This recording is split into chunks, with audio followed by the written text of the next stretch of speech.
Good day, guys and girls. Are you dealing with level 3 charging issues like I was? If you were, stay tuned. I'm going to walk you through the issues that I was dealing with and what the ultimate fix or the cure to the problem was, so stay tuned.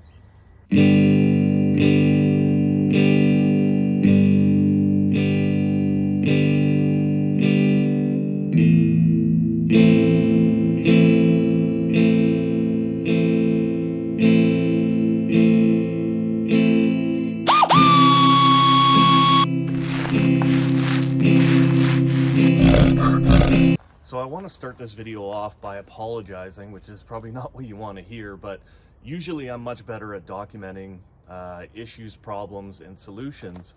But in the case of this one, I actually didn't know what was actually going on at the time, and to be honest, I was a little panicked and I didn't know what to do. So I didn't end up documenting as much as I should have. But as the video goes on, you'll see and you'll hopefully understand why there wasn't as much video documentation. So to basically cut it short, or put it short, I was doing some training up in Belleville, Ontario, which is approximately 400 kilometers from my house, or 250 miles from my house. And when we went up there, we charged in Port Hope, which was about 3/4 of the way there. And we charged at an EVSE station, which was on one of the Ontario en routes. So basically it's a truck stop slash roadside convenience store, restaurant, and charging location, much like you would see in the United States along the interstates. But these EVSE stations are notorious for not working, being slow, etc. So when I got to that one, it took me 2 tries to actually charge the vehicle because I was having some fault issues. So we got the warning that charge failed. So we're gonna go to the other charging station and see if that works. So charging failed again. And I don't know why.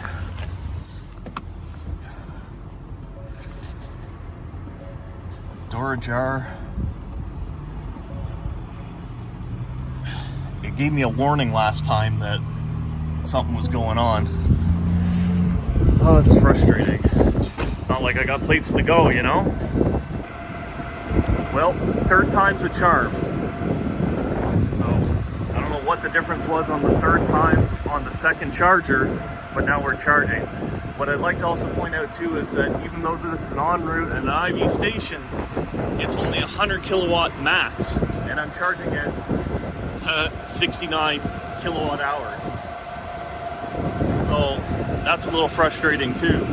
So I think this might have actually been the start of the issues that we were dealing with. I just didn't actually realize it at the time. We did get it charged. We did get to Belleville. I was in Belleville for 4 nights, 5 days. I charged the entire week. I had absolutely no issues. The last night I didn't run around like I had been the past 3 nights, which is probably a good thing. But the charger at the hotel worked just fine.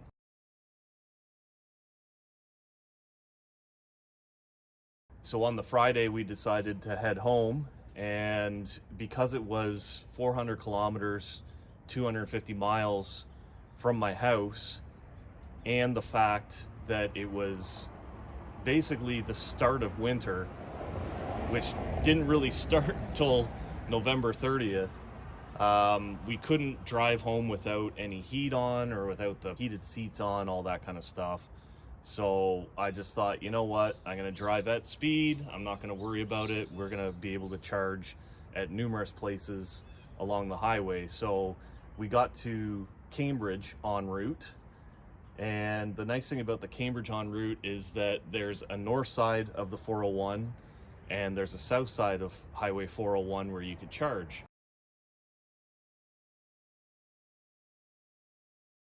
So I pulled up and tried to charge. So we're at the en route Cambridge north side, and I've tried every friggin' charger here, and we're getting these red light errors. Now there is one on the other side of the road, but I don't want to have to drive up and over when my destination's on this side. So We tried every one. We're getting this same red light thing. I don't know what's happening, but stay tuned. So I actually tried every unit. I tried parking it different ways to try to get the cord to actually reach, which is another problem with the IV stations. And again, IV stations are notorious for being slow, issues, all that kind of stuff. So I didn't think anything of it. I thought it was an IV charging issue.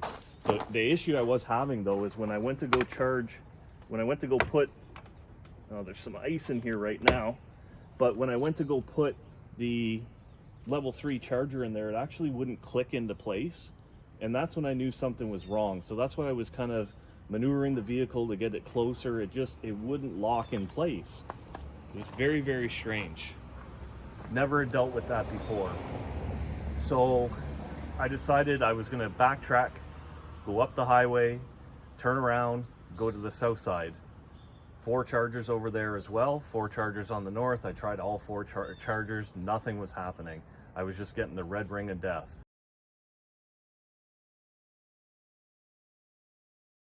So at this point, I'm kind of panicking because I've tried 8 chargers and I am nowhere near the range to get home that's left in the vehicle. So the closest city really at that point, major city, was Kitchener, thankfully, because Kitchener has Ford dealerships that had chargers, all that stuff. So I looked around, there was Kitchener Ford, was just like a beaming ray of hope. So that's what I decided to do, was actually drive towards Kitchener Ford. And luckily around Kitchener Ford, there was a level 2 charger and a level 3 charger.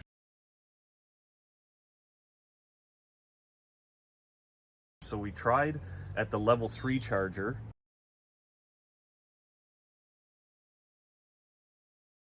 And there was no luck there. But luckily there was a fire hall almost across the street that had a level 2 charger. It was a charge point system. So we went over there, we tried charging, and again, it was just giving me the red ring of death. No luck. So it was after 5:30, it might even been after 6 o'clock. Actually, more than likely it was after 6 o'clock. So I headed over to Kitchener Ford. And of course, Kitchener Ford service department is closed, but luckily Andrew was still there. And to my luck and to my astonishment, Andrew was actually the EV guru. He had all the software, the computers, everything.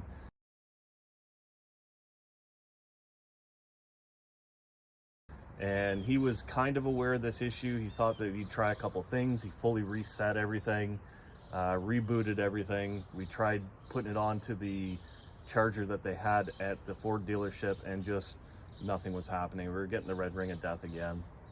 So I left it with them. I had to have my wife come pick me up. Kitchener is about 110 kilometers from my house, you know, good 70 miles. She came to pick me up on her birthday, by the way. Yeah, no joke, it was on her birthday. And took me back home. And we waited for the word from Kitchener Ford. We were talking to Eddie in the service department. These guys were just fantastic, Eddie and Andrew, and I'm going to say that a bunch of times in this video, and I'm not sponsored by them, but they helped me out so much. Like, even though the department was closed, Andrew helped me out. Just a fantastic guy, fantastic service there. Just can't say enough. But anyways, so it was there for approximately 2 weeks. They knew what the problem was almost right away. I think it was the next day they called me, and basically what it was is the charger port, there's a proximity sensor pin in there, and it was bent. I couldn't see it because I actually had used my flashlight to look in there and see. I didn't see any bent pins, but that's not to say that this proximity sensor isn't a bent pin in there.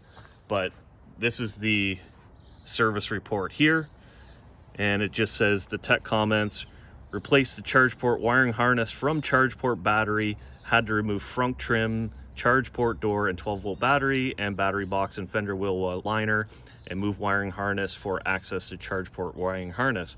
Now this was all done under warranty. You can see some other stuff on here. I'm not going to mention it in the video, but Ford Canada took care of me, and I hope that they take care of you too. That's why I don't want to say too much about it, but the vehicle was there for 2 weeks. Ford couldn't get the part right away. Ford Canada took care of me, and so did Kitchener Ford. So she's all fixed up now. R2's got the new charging port cable, whatever it's called. We're going to check the service records on that, but I just wanted to give a quick shout out to Kitchener Ford, to Andrew, and to Eddie. If I didn't live in London, or if it wasn't such a pain to actually get here and get service done, I would. So if you're looking for service and you're in the area, definitely check out Kitchener Ford. Cannot say enough good things about this place. Congratulations, guys. You are A-OK in my books. The bear recommends.